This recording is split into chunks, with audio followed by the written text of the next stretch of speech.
световен шампион по бокс в тежка категория, мечта на всеки професионален боксьор. Едно постижение, достигнато с много постоянство и тренировки от малцина, а понякога и просто щис късмет в един спорт, където един единствен удар може да реши всичко. Спечелването на само една от четирите най-престижни титли се смята за върхово постижението в кариерата на всеки боксьор.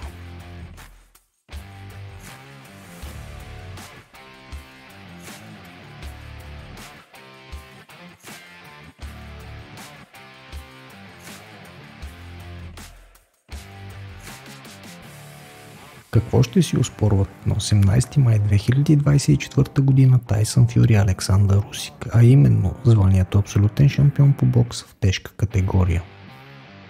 Последният абсолютен световен шампион в тежка категория е Ленакс Люис. През далечната вече 1999 година на 13 ноември той обединява титлите на WBC, IBF, WBA, както и IBO, побеждавайки с единогласно съдийско решение Инвендър Холифилд.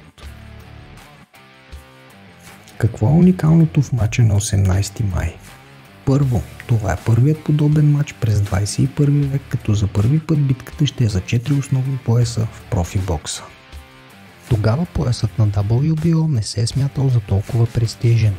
Второ, един срещу друг ще се изправят двама непобедени шампиони.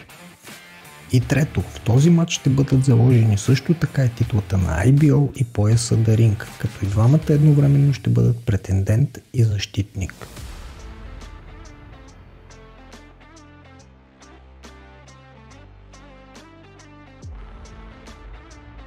И така, мега сблъсъкът в нощта на 18 срещу 19 май 2024 година в Риад, Саудитска Арабия излъчи името на новия абсолютен световен шампион по бокс в тежка категория и това е Александър Усик. Една напълно заслужена победа за Александър Усик, след като Тайсън Фюри за пореден път допусна нокдаун в изключително важен за него матч. След близо четвърт век в очакване се случи. Един срещу друг се изправиха двамата най-добри боксьори за 21 век, боксьори, чието достижения засенчиха тези на братята Кличко, Дионтай Уайлдър или Антони Джошуа.